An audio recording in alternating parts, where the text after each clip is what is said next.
السلام علیکم ورحمۃ اللہ وبرکاتہ. کیا حال ہے سب کا؟ الحمد للہ. اللہ تعالیٰ عملی مثالوں سے سکھاتے ہیں. بہت ساری چیزیں دیکھنے میں اچھی نہیں لگتی لیکن ان میں بھی کوئی سبق ہوتا ہے, اس میں بھی بہت کچھ سیکھنے کی بات ہوتی. کل کے لیسن میں سے کون سی بات ایسی تھی جس پر آپ نے مزید غور و فکر کیا, جو آپ کو یاد رہی, جو آپ کے عمل میں تبدیلی کا باعث بنی؟ کسی کام کو کرنے یا کسی چیز کو چھوڑنے کا آپ نے تہیہ کیا. وہ علم جو دل تک جاتا ہے, اندر اترتا ہے, جذب ہوتا ہے, عمل کا حصہ بنتا ہے, وہ فائدہ مند ہے. اور بارش کا وہ پانی جو زمین کے اوپر ہی رہتا ہے اور اگر اسے کوئی استعمال نہیں کرتا تو وہ کیچڑ بننے کا باعث بن جاتا ہے. یعنی وہ اس طرح فائدہ مند نہیں ہوتا جس طرح فائدہ مند انسان کے اندر جانے والا علم. جی السلام علیکم. میں تھوڑا سا یہ کہنا چاہتی ہوں کہ میں نے آن لائن کورس کیا ہے, تو اس میں یہ سمجھ رہی تھی کہ مجھے بہت زیادہ اچھا سمجھ میں آتا ہے کیونکہ میں ڈسٹریکٹ نہیں ہوتی کسی اور چیز سے. ظاہر ہے اکیلی میں بیٹھی ہوتی ہوں. تو پرسوں جب میں گھر پہ ہی لیکچر یہ کر رہی تھی تو ایک میری فرینڈ آئی میرے پاس, تو ہم لوگ اکٹھے بیٹھ کے سن رہے تھے. تو جب دوزخ کے والی آیت آئی تھی نا, سورا دیکھو ہا, اور پھر یہ کہ جب ان کو پانی پلایا جائے گا تو وہ کیسا پانی ہوگا, تو میں نے فرسٹ ٹائم اپنا جو ایک ڈاؤٹ میرے ذہن میں آتا تھا, چونکہ میں اکیلے کر رہی ہوتی تو میں کسی سے اظہار نہیں اس کا کر سکتی تھی نا, تو اندر ہی اس کو دبایا ہوا تھا. تو میری فرینڈ تھی, تو میں نے اس کو کہا کہ مجھے سمجھ نہیں آتی اللہ تعالیٰ دوزخ کی یہ ڈیٹیلز کیوں بتاتے ہیں. جب ایک انسان جل رہا ہوگا اس کو کیا فرق پڑتا ہے اس کو پانی کیسا پلایا جا رہا ہے, یا وہ کھانا کیسا کھا رہا ہے, یا دیوار کتنی موٹی ہے, واٹ ایور. یہ ڈیٹیل کا کوئی تو ضرورت ہوگی, مجھے سمجھ میں نہیں آ رہا, لیکن اس کا کوئی ریزن ضرور ہوگا. اچھا, شام کو جب میں شاور لے رہی تھی تو ایک دم نا پہلے تو بہت ٹھنڈا پانی پڑ رہی, اسے مکسر کو کیا ہوا, بہت ٹھنڈا پانی آ رہا تھا اور ایک دم سے ابلتا ہوا سا آنا شروع ہو گیا. جب وہ ابلا ہوا آ رہا تھا تو مجھے دوزخ یاد آئی ایک دم سے کہ وہاں پر ایسا ابلا ہوا پانی ہوگا. تو جلدی سے میں اس کو مکسر کو ٹھیک کرنے لگی تو اس میں شیمپو میری آنکھ میں چلا گیا, اس سے میری آنکھوں میں بھی جلن شروع ہو گئی. تو میں نے سوچا کہ اب مجھے یہ جلن کیوں فیل ہو رہی ہے, میرے لیے ابلا ہوا پانی کافی نہیں ہے جلانے کے لیے. اس وقت مجھے سمجھ میں آیا کہ ایک تکلیف کے اوپر ایک اور تکلیف اور اس پہ ایک اور تکلیف, ہر تکلیف الگ الگ فیل ہوتی ہے. جیسے ہر نعمت الگ الگ فیل ہوتی ہے, اگر آپ کھا رہے ہو تو آپ کو یہ بھی چیز اچھی لگتی ہے, وہ بھی سب ٹیسٹ آپ کو الگ الگ فیل ہوتے ہیں. ایسی تکلیف بھی الگ الگ فیل ہوگی. اور اس سے ایک اور جو چیز جو میرے ذہن میں پکی ہوگی وہ یہ کہ قرآن کی اگر کوئی بات آپ کو سمجھ نہیں آتی, آپ اس کو الگ سے لکھ لیں یا ایکسپریس کریں, وہ انشاءاللہ ایک نہ ایک دن, چاہے کئی سالوں بعد ہی, لیکن وہ سمجھ آ جائے گی. اگر آپ یہ بلیو کریں کہ یہ چیز ٹھیک ہے, میری عقل میں کمی ہے اگر مجھے سمجھ نہیں آ رہی, تو انشاءاللہ پھر اللہ تعالیٰ اس کمی کو کسی نہ کسی انسیڈنٹ یا کسی چیز کے ذریعے. اور ایک یہ کہ آپ اگر اس کو آواز میں ڈھالیں اس سوچ کو, تو آپ کی اپنی آواز آپ کے کانوں میں ایکو کرتی ہے اور پھر اس سے آپ کو زیادہ سمجھ میں آتی ہے. جزاک اللہ خیر. یہ کسی اور نے بھی یہی بات لکھی ہوئی ہے کہ آیت 32 میں جس شخص کا ذکر ہے وہ کبر کی ڈیفینیشن کا جیتا جاگتا ثبوت ہے. کبر یا تکبر کی ڈیفینیشن کیا ہے؟ بطر الحق و غمت الناس, حق کو جھٹلانا کیونکہ آخرت کو جھٹلا رہا تھا, و غمت الناس اور لوگوں کو حقیر سمجھنا. تو اب ایک طرف وہ آخرت کو نہیں مان رہا تھا پوری طرح, اور دوسری طرف اپنے دوست کی تحقیر کر رہا تھا, اپنے سے کمتر سمجھ رہا تھا. تو چونکہ اس صورت کے اندر مرا, جھگڑے, بحث, اختلافات کی بھی بات آتی ہے, تو اگر دیکھا جائے تو ان دو کے پوائنٹ آف ویو میں فرق بھی اسی وجہ سے تھا. تو اس کی بنیادی وجہ کیا ہوتی؟ کبر ہوتا ہے کہ انسان اپنی رائے, اپنی بات پر بعض اوقات بغیر دلیل کے اکڑ جاتا ہے. یعنی اس کے پاس اپنی رائے پر اڑنے کی دلیل تو کوئی نہیں تھی. دیکھیں دلیل کے ساتھ اصحاب کہف جو تھے وہ جب غار میں گئے تو ان کے پاس کیا تھی؟ دلیل تھی. انہوں نے بھی اختلاف کیا تھا لیکن دلیل کے ساتھ کیا تھا, اور انہوں نے یہ کہا تھا کہ ہماری قوم دلیل کیوں نہیں لاتی, لولا یاتون علیہم بسلطان بین. تو اگر کوئی بھی شخص دلیل کے بغیر صرف اپنے خیال یا اپنی سوچ پر اڑ جائے, جس کے پیچھے صرف اس کا ذاتی نظریہ یا اپنے آپ کو زیادہ سمجھدار سمجھنا یا کسی وجہ سے بڑائی میں مبتلا ہونا ہو، تو یہ سب چیزیں نقصان دہ ہوتی ہیں اور بہت ساری خرابیوں، فسادات اور جھگڑوں کا سبب بنتی. ایسا کہ آپ اپنے پاس یہ بھی کر سکتے ہیں کہ جیسے ایک پیج کے اوپر لکیر لگا کے ایک طرف لکھیں رحمان کی دوستی یا شیطان کی دوستی، کیونکہ اللہ سبحانہ وتعالی فرماتے ہیں نا کہ تم نے اپنا فوکس شفٹ کر لیا ہے، رحمان کی بجائے شیطان سے دوستی کر لی. بئس للظالمین بدلا. اولیاء الرحمان یا اولیاء الشیطان، اولیاء دوست کو کہتے ہیں نا. اس آیت کو آپ ذرا دوبارہ دیکھیں نا. افتتخذونہ وذریتہ اولیاء من دونی وہم لکم عدو بئس للظالمین بدلا. دیکھیے پوچھ کون رہا ہے، کون پوچھ رہا ہے، کس سے پوچھ رہے ہیں، کیا پوچھ رہے ہیں؟ تم مجھے چھوڑ کر میرے دشمن کو دوست بناتے ہو. اگر آپ کا کوئی دوست آپ کو چھوڑ کر آپ کے دشمن کو دوست بنا لے، کیسا لگے گا آپ کو؟ کوئی ایسا شخص جس پر آپ نے بہت احسانات کیے ہوں، مثلا بچپن سے اس کو پالا ہو، کھلایا ہو، پلایا ہو، سب کچھ کیا ہو، اور پھر وہ آپ کا احسان ماننے کی بجائے آپ کی دوستی چھوڑ کر آپ کے دشمن سے دوستی کر لے، کیسا لگے گا؟ یہ ایکسپریس کریں اپنی تکلیف کہ ایسی تکلیف ہوگی جیسے کسی نے خنجر گھونپا ہے. اچھا، ایسا کرنے والے کے بارے میں جب کسی اور کو پتا چلے تو وہ کیا کہے گا؟ کوئی بھی عقل مند سینسیبل انسان جس کو یہ پتا چلے کہ ایک شخص ایسا کر رہا ہے، وہ ایسا کرنے والے کے بارے میں کیا اوپینین رکھے گا؟ احسان فراموش اور بے وفا، ظالم، کمزور، غدار، نمک حرام، اس نے بڑی گری ہوئی حرکت کی ہے. اور اگر یہی سب کچھ ہم کریں اپنے رب کے ساتھ، تو کبھی اپنے اس فعل سے گھن آئی کہ جب ہم شیطان کی بات مان کر اللہ کو ناراض کر رہے ہوتے ہیں؟ ہم سب کو پتا ہے وہ کون کون سے کام ہیں جو شیطان کی وجہ سے انسان کرتا ہے.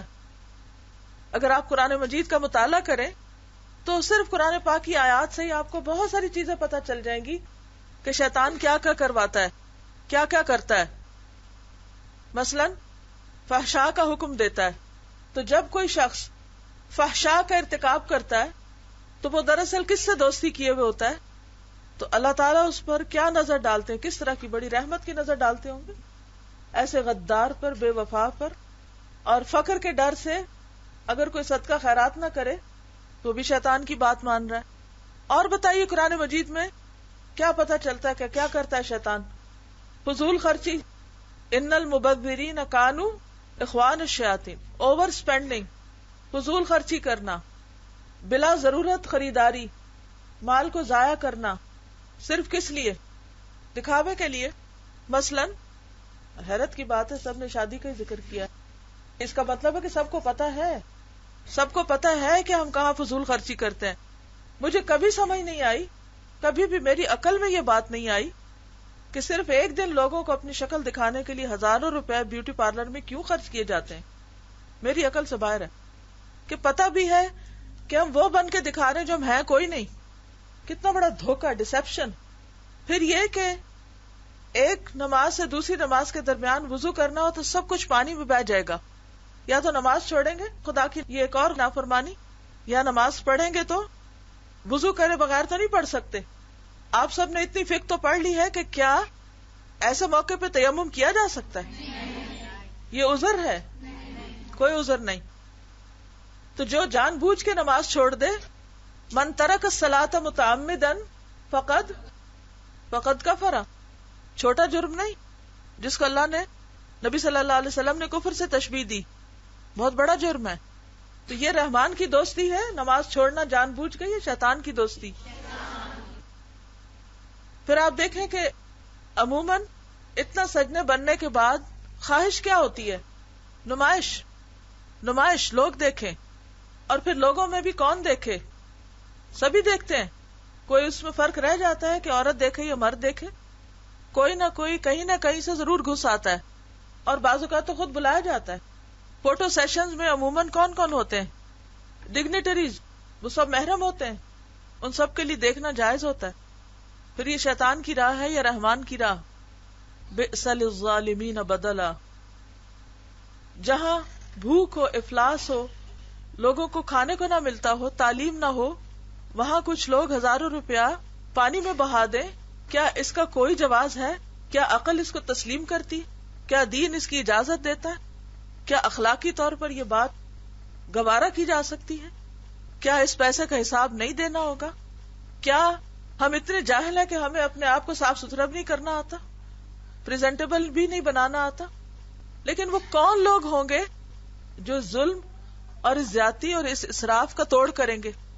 اس لیے کہ افسوس کے ساتھ تو یہ کہنا پڑتا ہے کہ جو لوگ قرآن پڑھتے ہیں اور ایون پڑھاتے بھی ہیں، ایسے موقعوں پر آ کر ایسی بری طرح پھسلتے ہیں کہ ساری حدیں پار کر جاتے ہیں۔ کوئی کسی کی مجبوری بتاتا ہے، کوئی کسی کی مجبوری، کیونکہ مقابلے میں جو اپنے آپ کو رکھ رہے ہوتے ہیں، ایسا لگتا ہے کوئی بیوٹی کانٹیسٹ ہے۔ اس وقت اگر انسان صرف اتنا سوچ لے کہ کیا میرا یہ حلیہ میرے رب کو بھی پسند ہے، کیونکہ انسان سب سے زیادہ اپنے آپ کو کس کو دکھانا چاہتا ہے، کس کے لیے بنتا سنورتا ہے؟ جس سے وہ سب سے زیادہ محبت کرتا ہے۔ تو اگر واقعی اللہ سے محبت ہے تو پھر سوچنا چاہیے نا کہ اللہ کو میرا یہ روپ، میرا یہ حال، میرا حلیہ پسند بھی آ رہا ہے کہ نہیں؟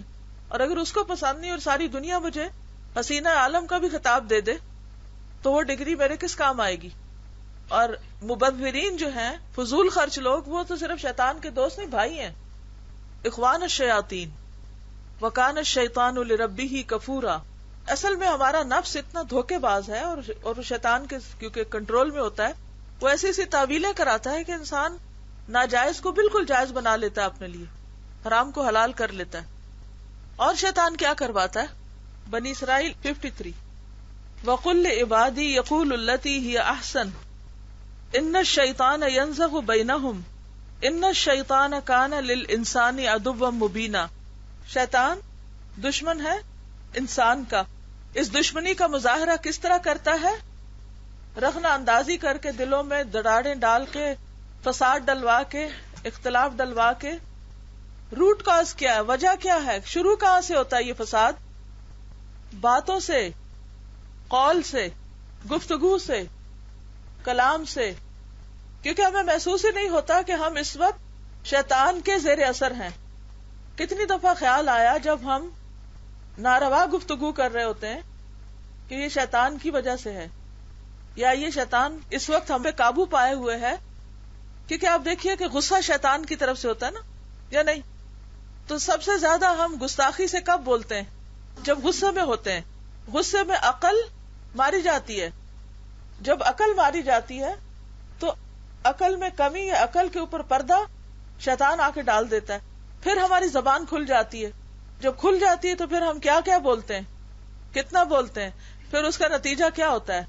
بعض اوقات دل اس طرح پھٹتے ہیں کہ انسان پھر ساری زندگی بھی اس کو جوڑتا رہے نا، اس شیشے کو، وہ نہیں جڑتا۔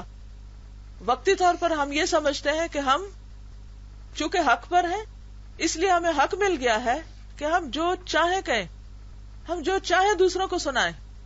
پہلی بات تو یہ کہ یہ حق دیا کس نے، اور دوسری بات یہ کہ اللہ نے بولنے کی صلاحیت اس لیے تھوڑی دی ہے، قوت اس لیے تھوڑی دی ہے کہ ہم اس کو شیطان کا لاؤڈ اسپیکر بنا دیں۔ الرحمن علم القرآن خلق الانسان علمہ البیان، یہ بیان کی طاقت، یہ بولنے کی صلاحیت، یہ اسپیکنگ پاور کس نے دی؟ اللہ نے دی۔ تو کہاں استعمال ہونی چاہیے؟ اس کی فرما برداری میں یا اس کی نافرمانی میں؟ لیکن جب ہم کوئی بھی ایسی گفتگو کرتے ہیں جو فتنے کا باعث بنتی ہے، تعلقات کی خرابی کا باعث بنتی ہے، تو وہ گفتگو سراسر شیطان کے زیر اثر ہوتی۔ اسی لیے ایک شخص غصے میں تھا تو آپ نے فرمایا کہ اس کو ایسا کلمہ بتاتے ہیں کہ اگر یہ پڑھے تو اس کا غصہ دور ہو جائے۔ تو اس نے کیا کہا تھا؟ آگے سے کیا کہا تھا؟ کلمہ تو اعوذ باللہ تھا، لیکن اس نے اس غصے میں آ کے وہ بھی نہیں پڑھا، کیونکہ جب انسان غصے میں ہوتا ہے تو اس کو اللہ رسول کی بات پر عمل بھی بھول جاتا ہے، چاہے اس کے پاس کتنا بھی علم ہو۔ وقتی طور پر وہ جاہل بن جاتا ہے کیونکہ اس کی عقل پر پردہ پڑ جاتا ہے۔ جہالت دراصل کیا ہے؟ یا تو علم کا سرے سے نہ ہونا یا علم پر پردہ پڑ جانا، وقت ضرورت وہ بات یاد نہ رہنا۔ تو ہمیں شیطان کے اثر سے نکلنے کے لیے کیا کرنا ہوگا؟ اپنی گفتگو، اپنی بات، اور خصوصاً غصے میں کی جانے والی باتوں کو کنٹرول کرنا ہوگا۔ اپنی اس عادت پر لازماً کنٹرول کرنا ہوگا، چاہے وہ بچوں کے ساتھ ہو، چاہے وہ شوہر کے ساتھ ہو۔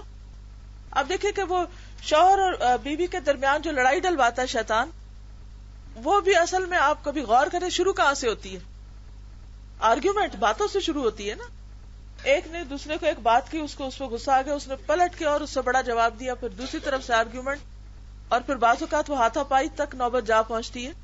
آغاز تو باتوں سے ہی ہوتا ہے. بہت اچھی بات انہوں نے کی کہ ہر ریلیشن شپ کے اندر ایک جھجک ضرور ہونی چاہیے، ایک حیا ہونا چاہیے، کیونکہ جب حیا نہ رہے تو پھر جو جی چاہے کرو. نبی صلی اللہ علیہ وسلم نے فرمایا لیس منا من لم یرحم صغیرنا ولم یؤقر کبیرنا، وہ ہم میں سے نہیں جو چھوٹے پر شفقت نہ کرے، رحم نہ کرے، اور جو بڑے کی عزت نہ کرے. اس میں آپ دیکھیے کہ پورا ایک ہمیں نا معیار دے دیا گیا، ایک پوری باؤنڈری لائن کھینچ دی گئی اور ایک پورا کرائیٹیریا سیٹ کر دیا گیا کہ ہمارا اپنے سے بڑوں اور اپنے سے چھوٹوں کے ساتھ معاملہ کس قسم کا ہونا چاہیے. چھوٹوں کے ساتھ معاملہ کرتے وقت ہماری کمزوری کیا ہوتی ہے، ویکنس کیا ہوتی ہے، کیا کرتے ہیں ہم؟ ہر بات میں ان کو ٹانٹ کرتے ہیں، ہر بات میں ان کو ڈیگریڈ کرتے ہیں، ہر بات میں ان کو ذلیل کرتے ہیں. جب ہم چھوٹوں سے بات کرتے ہیں تو کیا اس میں کوئی حیا نہیں ہونی چاہیے، اس میں کوئی جھجک نہیں ہونی چاہیے؟ چھوٹے کس اعتبار سے چھوٹے؟ ماں باپ کے لیے چھوٹا کون ہے؟ اولاد. استاد کے لیے چھوٹا کون ہے؟ عمر میں بڑوں کے لیے جو چھوٹے ہیں عمر میں. اسی طرح اور مراتب میں فرق کس کس بنا پر ہوتا ہے؟ علم کی بنا پر، مال کی بنا پر. مال اور مرتبہ. بعض لوگ ہم سے مال میں کم ہوتے ہیں، غریب ہوتے ہیں بیچارے، ان کی غربت ان کو دنیاوی اعتبار سے ہم سے چھوٹا کر دیتی ہے، حالانکہ انہیں چھوٹا سمجھنا نہیں چاہیے، ان کو بھی عزت اور احترام دینا چاہیے. لیکن ہمارے ہاں عموماً یہ بھی شیطانی رویہ ہی ہے کہ ان کو ہم غریب، حقیر، چھوٹا سمجھ کر بے وقوف بھی ساتھ ہی سمجھ لیتے ہیں، تو ان کو ہم چھوٹا سمجھ لیتے ہیں. اس لیے اگر وہ بیچارے کبھی اپنی ضرورت ہمارے آگے رکھ بیٹھے، مانگ بیٹھے، تو ہمارا رویہ کیا ہوتا ہے؟ کیا ان کے ساتھ ہمارا عزت اور احترام کا رویہ ہوتا ہے؟ کتنے لوگ ہیں جو اپنے سے مال یا رتبے میں کم تر لوگوں کی عزت کرنا جانے کہ ان سے ملیں تو احترام سے ملیں، ان سے ملیں تو محبت سے ملیں، ان کو دیکھیں ایون تو احترام سے، کیونکہ انسانیت کا بھی احترام ہے اور جو مومن ہو، مسلم ہو، اس کا تو اسلام کی وجہ سے بھی احترام ہے. تو جب ہم اپنے سے چھوٹوں کے ساتھ بدتمیزی کرتے ہیں، بد اخلاقی کرتے ہیں، تو دراصل شیطان ان کی نظر میں ہمارے ہی مقام کو خراب کر رہا ہوتا ہے. یہ ہے نا دشمنی. دیکھیں یہاں اللہ تعالیٰ نے اس جگہ بھی دشمنی کا ذکر کیا ہے کہ وہ تمہارا دشمن ہے، کھلا دشمن. پیچھے بھی جو بات ہم نے پڑھی اس میں بھی دشمنی. دشمن کا کیا کام ہوتا ہے؟ وہ آپ کو کیا کرے؟ ذلیل کرے، ذلیل کروائے، آپ کی قدر گھٹائے، آپ کو آپ کے مقام سے گرائے، آپ کو اللہ کی طرف سے جو نعمتیں ملی ہیں اس نعمتوں میں کمی کرائے.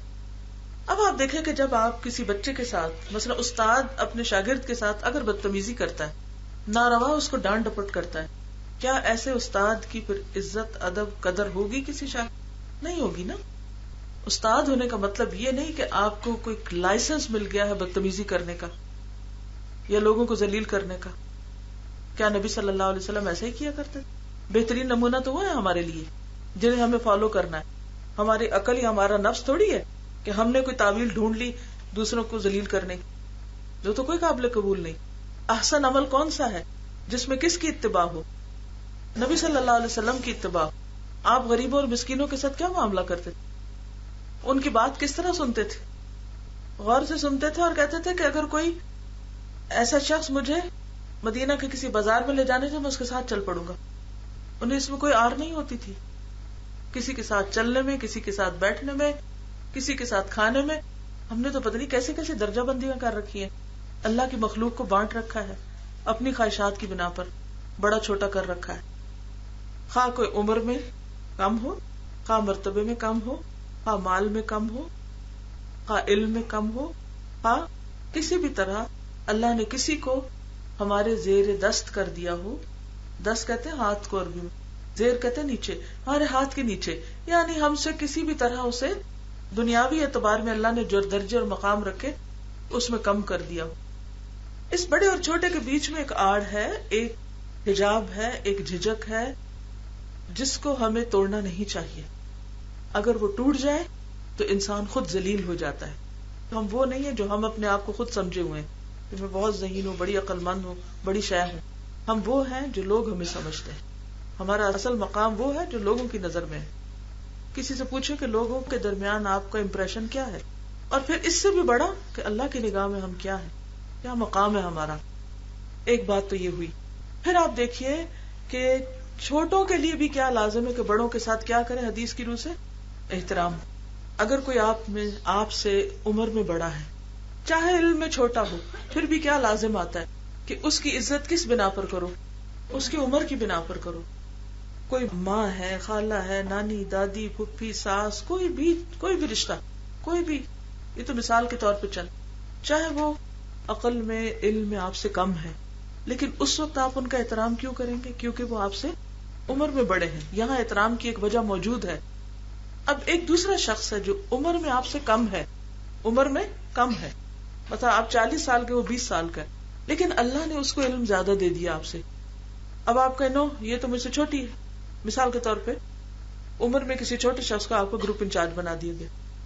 اب آپ کہیں یہ تو میری بیٹیوں جتنی, اس کو میرا ادب کرنا چاہیے. ٹھیک ہے, وہ اس کو بھی کرنا چاہیے کیونکہ آپ اس کی ماں جیسی ہیں. یہاں پر ایک ادب اور احترام کی وہ ہوگی حد, کیونکہ عمر میں بڑی. اور آپ کو اس کا احترام کیوں کرنا چاہیے؟ علم کی بنا پر کرنا چاہیے, یا وہ ذمہ داری جو اس کو دی گئی اس کا تقاضا ہے کہ اس کا احترام کیا جائے. پھر اسی طرح آپ دیکھیے کہ بعض اوقات لوگ آپ سے رشتے میں بڑے ہوتے ہیں, یا علم میں زیادہ ہوتے ہیں, یا مال میں زیادہ ہوتے ہیں, یا کسی اور چیز میں زیادہ ہوتے ہیں, عقل میں زیادہ ہوتے ہیں, سمجھ میں کوئی بھی چیز. تو نبی صلی اللہ علیہ وسلم نے کیا بتایا؟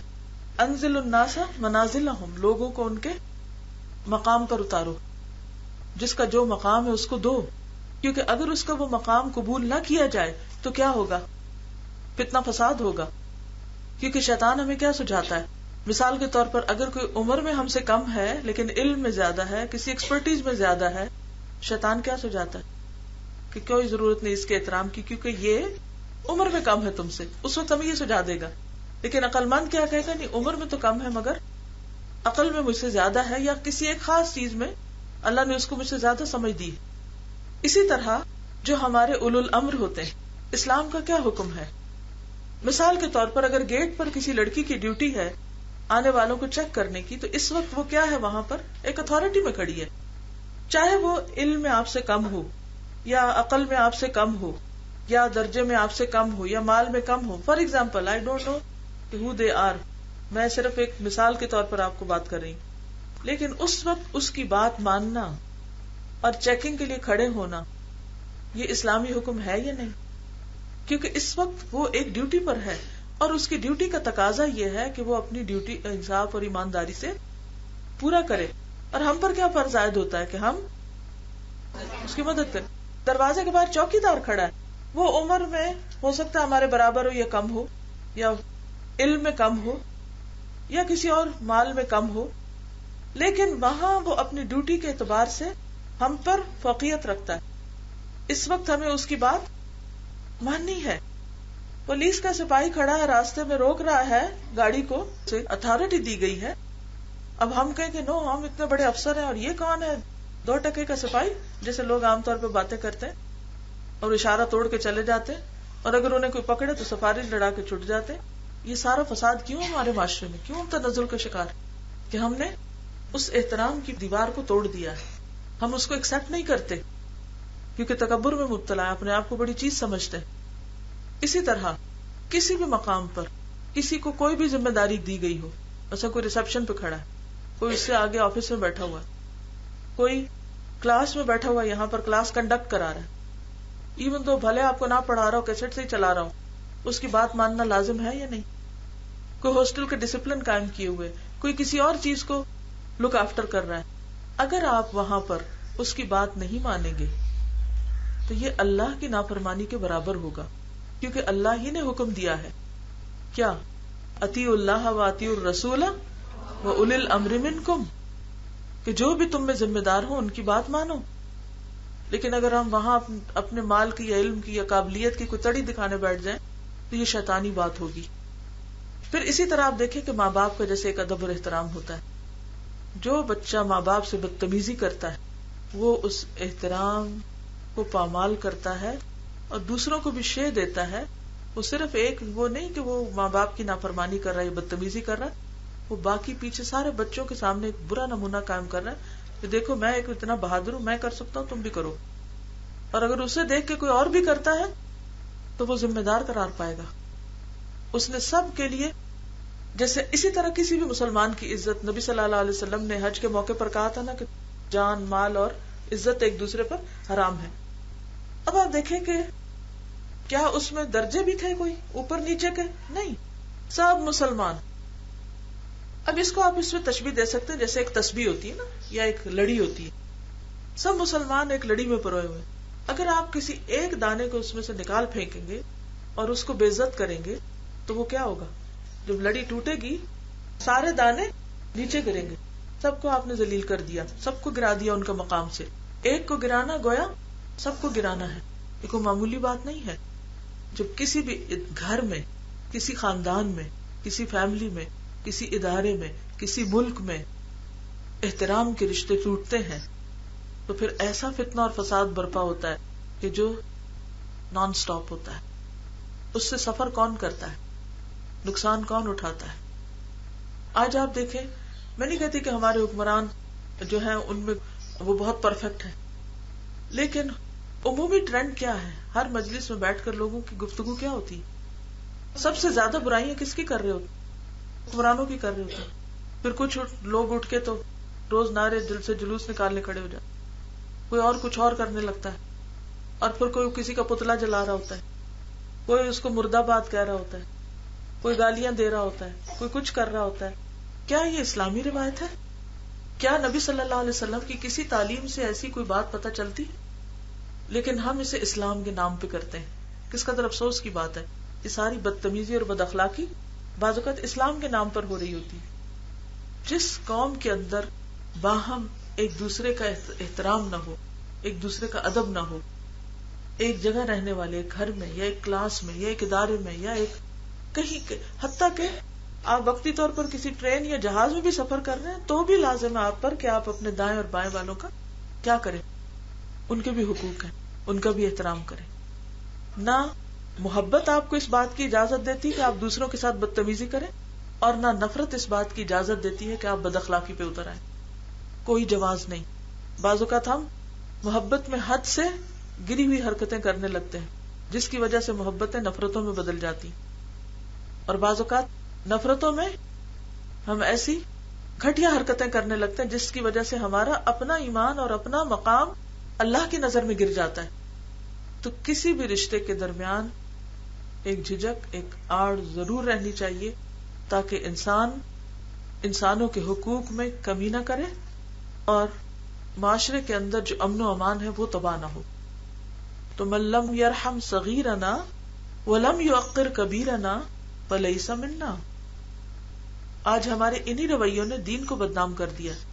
جب کوئی یہ کہے کہ ہم کسی دیندار لڑکی سے شادی نہیں کریں گے کیونکہ بڑی بد زبان ہوتی ہیں, بڑی بولڈ ہوتی ہیں, بڑی بلنٹ ہوتی ہیں, اپنے آپ کو بڑی چیز سمجھتی ہیں, آپ نے کس کو بدنام کیا؟ کیونکہ دین تو یہ سب کچھ نہیں سکھاتا کہ آپ دوسروں کی عزت نوچیں. آپ چاہے 100 تقریریں کریں لیکن آپ نے اپنے عمل سے بتا دیا کہ آپ دین کی صحیح تصویر پیش نہیں کر رہے. تو ہم سب کو شیطان کے ان حربوں سے خوب واقف ہونا چاہیے. قل لعبادی یقول التی ہی احسن ان الشیطان ینزغ. یہ کسی نے لکھا ہے, بعض اوقات ہم لیکچر سن کر یہ تہیہ کرتے ہیں کہ آئندہ یہ برائی نہیں کریں گے, لیکن پھر بھی گھر جا کر کوئی نہ کوئی غلطی کر جاتے ہیں. ایسا کیوں ہوتا ہے؟ اس لیے ہوتا ہے کہ ہم انسان ہیں, لیکن جب ایسا کریں تو اپنے آپ کو سزا دیں. انہوں نے کہیں پڑھا تھا کسی اسلامک میگزین میں کہ 2 رکعت نماز نفل پڑھیں کیونکہ اس میں سجدے ہوتے ہیں اور شیطان کو بہت پھر برا لگتا ہے, تو آئندہ پھر وہ یعنی کہ کوشش کرتا ہے کہ انسان ایسی غلطی نہ کرے کہ پھر نفل پڑھے گا اور اس کو اور برا لگے گا. یعنی گویا نفل پڑھنا کیا ہے؟ اس کو سزا دینا, شیطان سے دشمنی, اپنی کسی پسندیدہ چیز کو صدقہ کر دینا, یعنی اپنے آپ کو کسی بھی لذت یا آرام سے محروم کرنا, خود کا خود حساب کرنا. جیسے ہم اپنی تعریفوں کا ذکر کرتے ہیں نا, تو ایسے اپنی برائیوں کا بھی ذکر کرنا مجلس میں بیٹھ کے. جی صدقہ کر سکتے ہیں، مال سے محبت ہوتی تو یہ بھی ایک ذریعہ ہو سکتا ہے. جی ہاں، روزہ رکھنا، کھانے سے بڑی محبت ہے تو روزہ رکھنا. یعنی ہر ایک کو پتا ہے کہ وہ اس کو کیا چیز اپنے لیے بڑی تکلیف دہ اور مشکل لگتی ہے، تو اس مشکل کام کو کرنا. لیکن یہ کہ ہم سے کرائے گا کون، کیونکہ ہم اپنے لیے بہت سی تعویلیں کر لیتے ہیں پھر بچ جاتے ہیں اس سے. اینی ویز، کل کا ہوم ورک کیا تھا؟ میدان حشر کے بارے میں کچھ پڑھا تھا. کون سی بات بہت سخت لگی؟ کون سی بات بہت سخت لگی تھی؟ کبھی آپ سوچیں کہ اگر آپ کو یہ فیل ہو جائے کہ آگ آپ کے پیچھے لگی ہوئی ہے تو خوف اور دہشت کا کیا عالم ہوگا. ہم آگے چلتے ہیں تاکہ کچھ آج کا سبق پورا ہو سکے.